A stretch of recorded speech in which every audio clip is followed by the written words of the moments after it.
بسم الله الرحمن الرحيم. إن الحمد لله نحمده ونستعينه ونستغفره ونعوذ بالله من شرور أنفسنا ومن سيئات أعمالنا. من يهده الله فلا مضل له ومن يضلله فلا هادي له. ونشهد أن لا إله إلا الله وحده لا شريك له. ونشهد أن سيدنا وحبيبنا وشفيعنا وسندنا محمدا صلى الله عليه وسلم عبده ورسوله. أما بعد، عن عبد الله بن عمرو رضي الله عنهما قال: قال لي رسول الله صلى الله عليه وسلم: كيف أنت إذا بقيت في حثالة الناس؟ قال: قلت يا رسول الله كيف ذلك؟ قال: إذا مرجت عهودهم وأماناتهم وكانوا هكذا. وشبك رسول الله صلى الله عليه وسلم بين أصابعه. قال: قلت ما أصنع عند ذلك يا رسول الله؟ قال: اتق الله عز وجل وخذ ما تعرف ودع ما تنكر وعليك بخاصتك وإياك وعامتهم، أو كما قال عليه الصلاة والتسليمات. قابل احترام سامعین کرام، السلام علیکم ورحمۃ اللہ وبرکاتہ. جس دور سے ہم سب گزر رہے ہیں، یہ قرب قیامت کا دور ہے. اس بات کے قرائن، اس بات کے دلائل، اس بات کے شواہد موجود ہیں کہ اب قیامت بہت قریب ہے اور یہ دنیا اپنی انتہا کی طرف جا رہی ہے.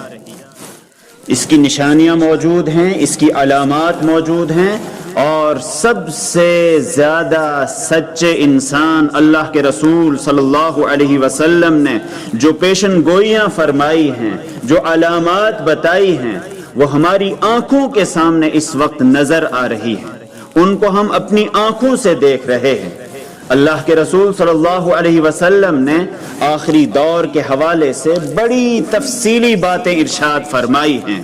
احادیث میں ایک چیپٹر ہے کتاب الفتن، اس چیپٹر میں اس طرح کی احادیث کو آپ تفصیل سے دیکھ سکتے ہیں کہ فتنوں کا دور کیسا ہوگا، آزمائش کا دور کیسا ہوگا، قرب قیامت کی علامات کیا ہوں گی.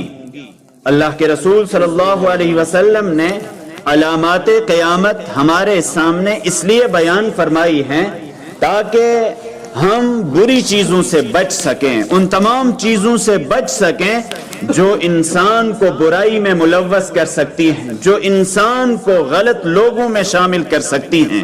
اس لیے اللہ کے رسول صلی اللہ علیہ وسلم نے پہلے ہی ہم سب کو ان تمام باتوں سے آگاہ فرمایا ہے. ایک صحابی رسول ہیں حضرت عبداللہ بن عمرو رضی اللہ تعالی عنہ، وہ بیان فرماتے ہیں کہ ایک مرتبہ ہم سب تشریف فرما تھے.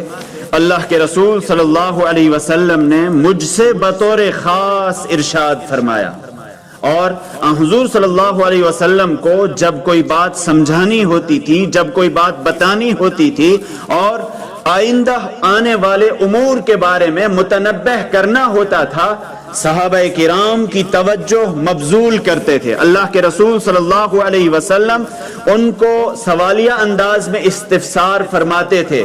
اللہ کے رسول صلی اللہ علیہ وسلم نے حضرت عبداللہ بن عمرو رضی اللہ تعالی عنہ سے ارشاد فرمایا، ان سے سوال کیا: کیف انت اذا بقیت فی حثالۃ الناس؟ اے عبداللہ، مجھے ذرا ایک بات بتاؤ، تمہارا کیا حال ہوگا اس وقت، تمہارا رویہ کیا ہوگا، تمہارا رول اور کردار کیا ہوگا اس وقت جب کہ تم فی حثالۃ الناس، ناکارہ لوگوں کے درمیان، تلچھٹ قسم کے لوگوں کے درمیان موجود ہوگے. اللہ کے رسول صلی اللہ علیہ وسلم نے لوگوں کی ایک قسم ارشاد فرمائی، حثالۃ الناس. حثالہ عربی زبان میں کہتے ہیں جب ہم کوئی بھی مشروب پیتے ہیں تیل ہوتا ہے یا اور کوئی بھی لیکوڈ چیز ہوتی ہے، اس کے نیچے جو چیز تلچھٹ کی شکل میں بچتی ہے اس کو حثالہ کہتے ہیں۔ چائے جب ہم پی لیتے ہیں اخیر میں کچھ مواد باقی بچتا ہے، وہ حثالہ ہے جس کو پھینک دیا جاتا ہے، جو بیکار ہوتا ہے۔ تیل کے نیچے کوئی چیز ہوتی ہے اس کو پھینک دیا جاتا ہے عام طور پر۔ لوگوں میں اللہ کے رسول صلی اللہ علیہ وسلم نے ایک قسم ارشاد فرمائی کہ قرب قیامت علامت میں سے ایک یہ ہے کہ حثالۃ الناس، لوگوں میں تلچھٹ قسم کے لوگ ہوں گے۔ اس وقت انسان کا رویہ کیا ہوگا؟ حضرت عبداللہ بن عمرو رضی اللہ تعالی عنہ نے سوال کیا، اے اللہ کے رسول صلی اللہ علیہ وسلم، یہ دور کس طرح کا ہوگا؟ اس کی کچھ مجھے علامات بتا دیجئے، ان حثالہ قسم کے لوگوں کی مجھے کچھ علامات بتا دیجئے۔ اللہ کے رسول صلی اللہ علیہ وسلم نے ارشاد فرمایا، اذا مرجت عہودہم واماناتہم، دیکھو حثالہ وہ لوگ ہیں، ناکارہ قسم کے لوگ وہ ہیں، اور یہ قرب قیامت کی علامت ہوگی کہ جب لوگ عہد و پیمان کی پاسداری نہیں کریں گے، امانتوں میں خیانت کریں گے، کسی پر آپ اعتماد نہیں کر پاؤ گے، لوگوں کے اندر خیانت عام ہو جائے گی۔ اللہ کے رسول صلی اللہ علیہ وسلم نے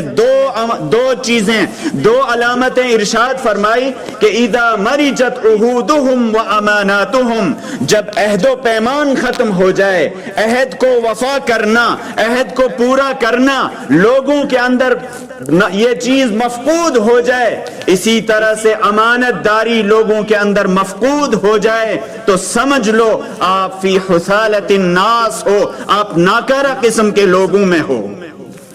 امانت میں خیانت کرنا یہ کوئی معمولی چیز نہیں۔ اللہ تبارک و تعالی نے ہمارے پاس امانتیں رکھی ہیں، بہت سی شکلیں ہیں امانتوں کی۔ عام طور پر انسان امانت سمجھتا ہے صرف مال کو، جب کسی کے پاس رکھا جائے یہ اہم ترین امانت ہے، اس میں ذرہ برابر خیانت نہیں کی جانی چاہیے۔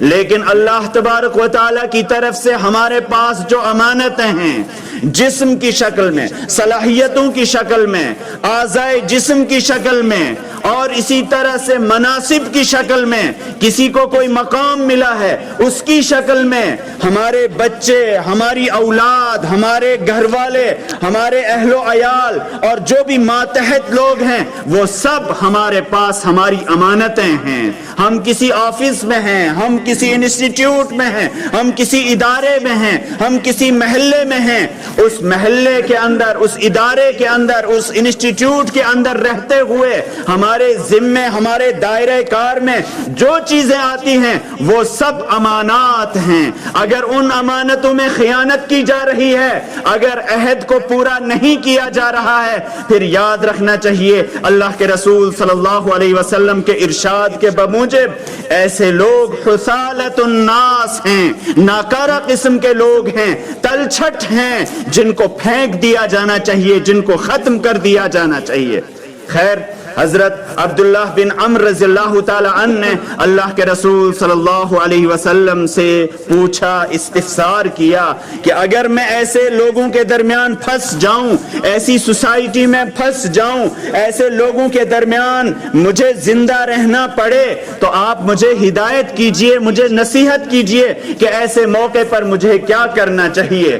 اللہ کے رسول صلی اللہ علیہ وسلم نے چند ہدایات ارشاد فرمائی۔ اگرچہ بظاہر حضور صلی اللہ علیہ وسلم کے مخاطب حضرت عبداللہ تھے، لیکن قیامت تک آنے والے تمام کے تمام انسان اللہ کے رسول صلی اللہ علیہ وسلم کے مخاطبین ہیں۔ آپ صلی اللہ علیہ وسلم نے پہلی چیز جو ارشاد فرمائی کہ ایسے ماحول میں جب امانت میں خیانت کی جا رہی ہو، جب عہد کو پورا نہ کیا جا رہا ہو، جب صرف انسان اپنی دولت کو سمیٹنے میں لگا ہوا ہو، جب اس کو صرف یہ فکر ہو کہ بس میری دنیا کیسے بنے، میرا بینک بیلنس کیسے آگے بڑھے، میری دنیاوی حیثیت اور سٹیٹس بلند کیسے ہو، اس کو آخرت کی کوئی فکر نہ ہو، اس کو مالک ارض و سما کے سامنے جواب دہی کا کوئی احساس نہ ہو، بس حلال و حرام کی تمیز کیے بغیر انسان مال کو سمیٹ رہا ہو،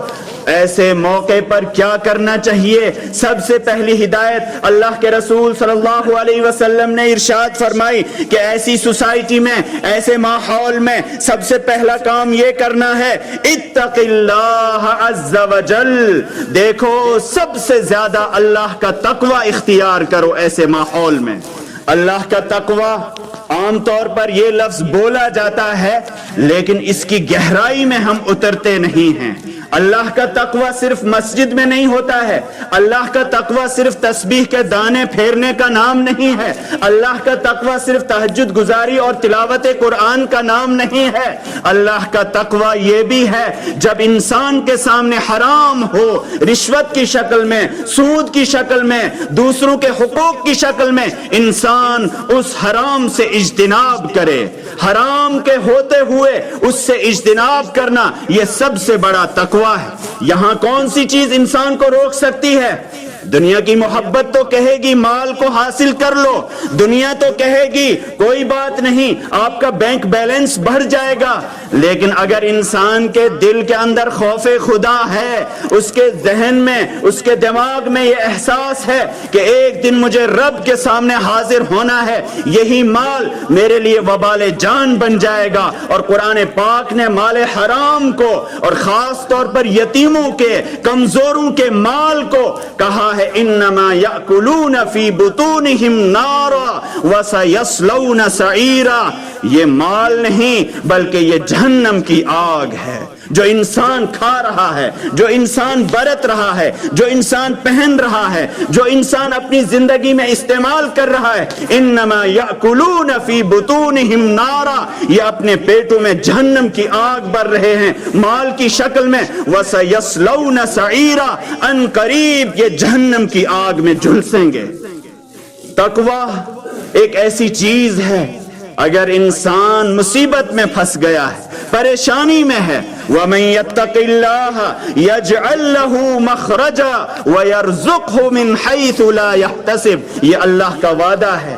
جو اللہ کا تقوی اختیار کرتا ہے، اللہ سے ڈرتا ہے، یجعل لہ مخرجا، اللہ حالات سے، مشکلات سے، مصائب سے اور غلط چیزوں سے نکلنے کا راستہ نکالتا ہے۔ اللہ راستے نکالنے والا ہے، اللہ مسبب الاسباب ہے۔ اس کا وعدہ ہے کہ جو بھی تقوی اختیار کرے گا یجعل لہ مخرجا، اللہ ضرور بھی ضرور اس کے لیے راستہ نکالے گا، راستہ فراہم کرے گا۔ وَيَرْزُقْهُ مِنْ حَيْثُ لَا يَحْتَسِبُ، انسان حرام کیوں کھاتا ہے، حرام کیوں استعمال کرتا ہے، غلط چیز کا ارتکاب کیوں کرتا ہے؟ اس کو یہ فکر لاحق ہوتی ہے کہ پھر میں دنیا کیسے حاصل کر پاؤں گا، میرے پاس تو کوئی آپشن نہیں۔ یہ مالک ارض و سما جس کی اہم ترین صفت ہے رزاق ہونا، رزق رسانی، اس کی ربوبیت کا ایک اہم ترین حصہ ہے، وہی رب ہے، وہی رزاق ہے، وہ کیڑے مکوڑوں کو دیتا ہے، وہ چرند اور پرند کو دیتا ہے، اسی کا وعدہ ہے وَيَرْزُقْهُ مِنْ حَيْثُ لَا يَحْتَسِبُ، ایسی جگہ سے انسان کو رزق عطا کرے گا جہاں اس کو وہم و گمان بھی نہیں ہوگا۔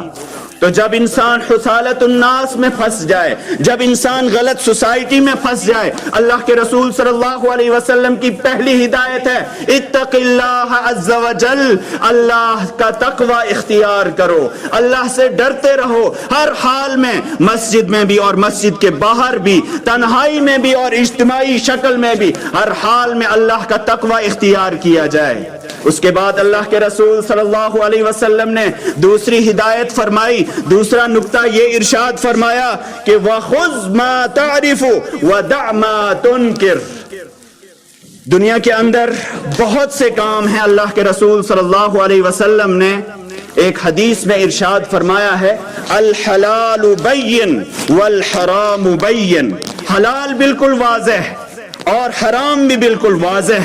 وَبَيْنَهُمَا أُمُورٌ مُشْتَبِهَاتٌ, حلال اور حرام کے درمیان کچھ مشتبہ قسم کی چیزیں ہیں. اللہ کے رسول صلی اللہ علیہ وسلم نے اس حوالے سے ہدایت فرمائی ہے کہ فَمَنِ اتَّقَى الشُّبُهَاتِ فَقَدِ اسْتَبْرَأَ لِعِرْضِهِ وَدِينِهِ, جو ان مشتبہ چیزوں سے, جو ان شبہات سے اپنے آپ کو بچا لے گیا, جس نے اجتناب کر لیا, اس نے اپنی عزت کو بھی محفوظ کر لیا, اپنے دین کو بھی محفوظ کر لیا. اللہ کے رسول صلی اللہ علیہ وسلم حضرت عبداللہ رضی اللہ تعالی عنہ کو نصیحت کرتے ہیں کہ دیکھو, جب آپ ایسی سوسائٹی میں پھنس جاؤ, غلط ماحول میں آپ پھنس جاؤ, اس وقت آپ ایک چیز کا خاص طور پر خیال کرنا کہ خذ ما تعرف, ایسی چیز پر عمل کرنا جس کو آپ جانتے ہو, پہچانتے ہو کہ یہ حلال ہے, یہ اچھی چیز ہے, یہ معروف ہے. اور وَدَعْ مَا تُنْكِرْ, اور جو بھی منکر ہے, جو بھی غلط کام ہے, اس کو چھوڑ دو, اس کو ترک کر دو, اس سے اجتناب کر دو. اللہ تبارک و تعالیٰ نے قرآن پاک میں بہت سے مقامات پر دو لفظوں کا استعمال کیا ہے, ایک ہے معروف اور ایک ہے منکر. معروف عربی زبان میں ایسی چیز کو کہتے ہیں جو سب کے نزدیک جانی پہچانی ہو, اور منکر وہ چیز ہے جو انسان کی فطرت کے متصادم ہو, جس کو انسان کی فطرت قبول نہ کرتی ہو, جو ایک انجانی چیز ہو. اور یہ بھی عجیب بات ہے, اللہ کے رسول صلی اللہ علیہ وسلم نے علامات قیامت میں یہ بات ارشاد فرمائی ہے کہ ایک زمانہ آئے گا, اس وقت معروف, اچھی چیز, بھلائی, خیر, یہ بری چیز بن جائے گی, بری چیز اس کو سمجھا جائے گا, اور جو بری چیز ہوگی اس کو معروف سمجھا جائے گا, اس کو اچھی چیز کی حیثیت سے پیش کیا جائے گا, شیطان اس کو مزین کرے گا. اللہ کے رسول صلی اللہ علیہ وسلم نے ارشاد فرمایا کہ علامات قیامت میں سے یہ بھی ہے کہ خائن کو امانت دار سمجھا جائے گا, اور امانت دار کو خائن سمجھا جائے گا. جو صادق سچا ہوگا اس کو جھوٹا تصور کیا جائے گا, اور جو جھوٹا ہوگا اس کو صادق اور سچا تصور کیا جائے گا. قرآن پاک نے دو لفظ استعمال کیے ہیں, معروف اور منکر. انسان کا کام ہے معروف پر خود بھی باقی رہے اور آس پاس کے لوگوں کو بھی ماحول ایسا فراہم کرے کہ وہ بھی معروف کی طرف آنے والے بن جائیں, خیر کی طرف آنے والے بن جائیں. آپ سب جانتے ہیں, ہمارا مشاہدہ ہے, ہمارا یہ عملی تجربہ ہے کہ جھوٹ, فریب, دغا بازی, دھوکہ, اس کو کبھی کوئی انسان پسند نہیں کرتا ہے. معروف وہ چیز ہے جس کو انسان کا دل بھی قبول کرے. اللہ کے رسول صلی اللہ علیہ وسلم سے ایک مرتبہ پوچھا گیا, سوال کیا گیا, اے اللہ کے رسول صلی اللہ علیہ وسلم بتا دیجئے کہ کون سی چیز معروف ہے اور کون سی چیز منکر ہے, کون سی چیز خیر ہے اور کون سی چیز شر ہے. اللہ کے رسول صلی اللہ علیہ وسلم نے ایک عجیب و غریب جواب ارشاد فرمایا کہ دیکھو, استفتی قلبک, اپنے دل سے پوچھ لیا کرو. آپ کا دل اگر کسی چیز کو قبول کرتا ہے, اس پر وہ مطمئن ہے, آپ کا ضمیر جھنجھوڑتا نہیں ہے, آپ کا دل اس سے ابا نہیں کرتا ہے, آپ مطمئن ہو. دیکھیے, جب ہم سچ بولتے ہیں ہمارے دل میں کیسی اطمینانی کیفیت ہوتی ہے. جب ہم امانت داری کے ساتھ کوئی کام کرتے ہیں ہمارا دل کتنا مطمئن ہوتا ہے. لیکن اس کا دوسرا پہلو دیکھ لیجئے, جب ہم جھوٹ بولتے ہیں ہمارا ضمیر ہم کو جھنجھوڑتا ہے, ہم ضمیر کو قتل کر کے جھوٹ بولتے ہیں. جب خیانت کا ارتکاب کرتے ہیں, جب رشوت لیتے ہیں, جب امانتوں میں خیانت کی جاتی ہے, رشوت بھی چھپا کر لی جاتی ہے, حرام چھپا کر کھایا جاتا ہے, اس کا مطلب یہ ہے کہ وہ اچھی چیز نہیں ہے. ہمارا ضمیر ہم کو جھنجھوڑ رہا ہے, ہمارا دل اس سے مطمئن نہیں ہے. اطمینانی کیفیت, قلبی کیفیت ایسے شخص کو کبھی نصیب نہیں ہو پاتی ہے. اللہ کے رسول صلی اللہ علیہ وسلم نے ایسے ماحول کے لیے تعلیم دی, ہدایت فرمائی کہ دیکھو ایسی چیزوں کو آپ عملائیے, انہی پر عمل کیجئے جن کو آپ جانتے ہیں کہ یہ حلال ہیں, یہ جائز ہیں, یہ درست ہیں, یہ اسلامی روح کے کے منافی نہیں ہیں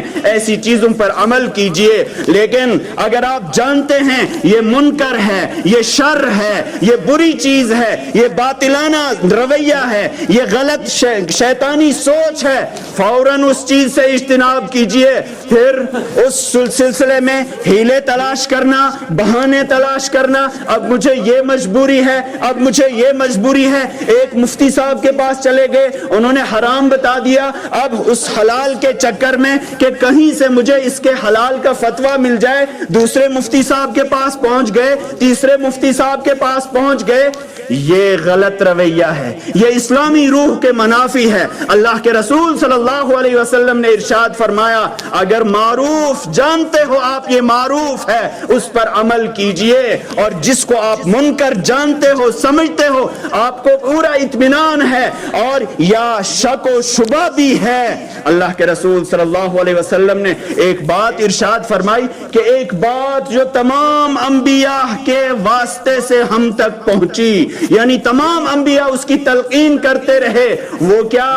دع ما یریبک الی ما لا یریبک. ایسی چیزیں جو مشکوک ہیں، مشتبہ ہیں، ان کو چھوڑ دیجئے اور وہ چیزیں اختیار کیجئے جو یقینی ہیں، جو مشکوک نہیں ہیں. تو مشتبہ چیزوں سے اجتناب کرنا یہ ایمان کا تقاضا ہوتا ہے، یہ اللہ کے رسول صلی اللہ علیہ وسلم کی ہدایت ہے، آپ کا ارشاد ہے. اور آخری بات اللہ کے رسول صلی اللہ علیہ وسلم نے ارشاد فرمائی کہ عام طور پر ہمارا رویہ کیا ہوتا ہے جب حثالت الناس میں ہم پھنس جاتے ہیں، جب غلط سوسائٹی میں پھنس جاتے ہیں، ہم دوسروں پر تبصرے کرتے ہیں، اپنے آپ کو بھول جاتے ہیں. ہم صرف غلط سوسائٹی کا رونا روتے ہیں اور اپنے اوپر کبھی توجہ نہیں دیتے ہیں. اللہ کے رسول صلی اللہ علیہ وسلم نے ارشاد فرمایا وَعَلَيْكَ بِخَاصَّتِكَ وَإِيَّاكَ وَعَوَامَّهُمْ. دیکھو اپنے خاص ذات کا اہتمام کرو، اس کی فکر کرو، اور جو عامت الناس ہیں. اور یہ عذر کیا جاتا ہے، یہ حیلہ اور بہانہ پیش کیا جاتا ہے، ارے سب لوگ کر رہے ہیں تو کیا ہے، میں بھی کر رہا ہوں. یہ اللہ کے ہاں قابل قبول نہیں ہے. اگر عام لوگ وہ غلط رویے پر ہیں، غلط راستے پر ہیں، اللہ کے رسول صلی اللہ علیہ وسلم نے ارشاد فرمایا عام لوگوں کو مت دیکھیے بلکہ کتاب اللہ اور سنت کو دیکھ لیجئے، اس وقت کے اہل خیر کو دیکھ لیجئے، اچھے لوگوں کو دیکھ لیجئے، ان کے ساتھ رہیے اور اپنی فکر کر لیجئے. قرآن پاک نے اس حوالے سے جب ایسا ماحول ہو کہ ہر طرف برائی ہی برائی ہو، انسان اپنی طرف سے اتمام حجت کر لے، اپنی طرف سے وہ خیر کو لوگوں تک پہنچا دے اور وہ کوشش کر رہا ہو، اس کے بعد قرآن پاک کہتا ہے لا یضرکم من ضل اذا اہتدیتم. اگر دنیا گمراہ ہو جائے، آپ راہ راست پر ہو، ان کی گمراہی کی وجہ سے آپ کو کوئی نقصان نہیں پہنچے گا کیونکہ آپ اتمام حجت کر چکے ہو، آپ ان کے سامنے بات کو واشگاف انداز میں پیش کر چکے ہو. بہرحال اللہ کے رسول صلی اللہ علیہ وسلم نے ہمیں ایسے ماحول میں اللہ کا تقوی اختیار کرنے اور صرف معروف پر عمل پیرا ہونے اور منکر سے اجتناب کرنے اور اپنی ذات کا خیال کرنے اور عام لوگوں کے رویے سے دور رہنے کا حکم دیا ہے. یہی اس وقت کی اہم ترین ضرورت ہے. چاروں طرف حالات انتہائی خراب ہیں. حثالت الناس جو اللہ کے رسول صلی اللہ علیہ وسلم کا ارشاد ہے، ہر طرف برا ہی برا ہے، برائی کا ماحول ہے. ایسے ماحول میں انسان کو اللہ کے رسول صلی اللہ علیہ وسلم کے لائے ہوئے نظام حیات کی طرف رجوع کرنا چاہیے. تبھی ہم دنیا میں بھی سرخرو ہو سکتے ہیں اور آخرت میں بھی سرخرو اور کامیاب ہو سکتے ہیں. اللہ تبارک و تعالی ہمیں استقامت عطا فرمائے، ہدایت کاملہ نصیب فرمائے. وآخر دعوانا ان الحمد للہ رب العالمین.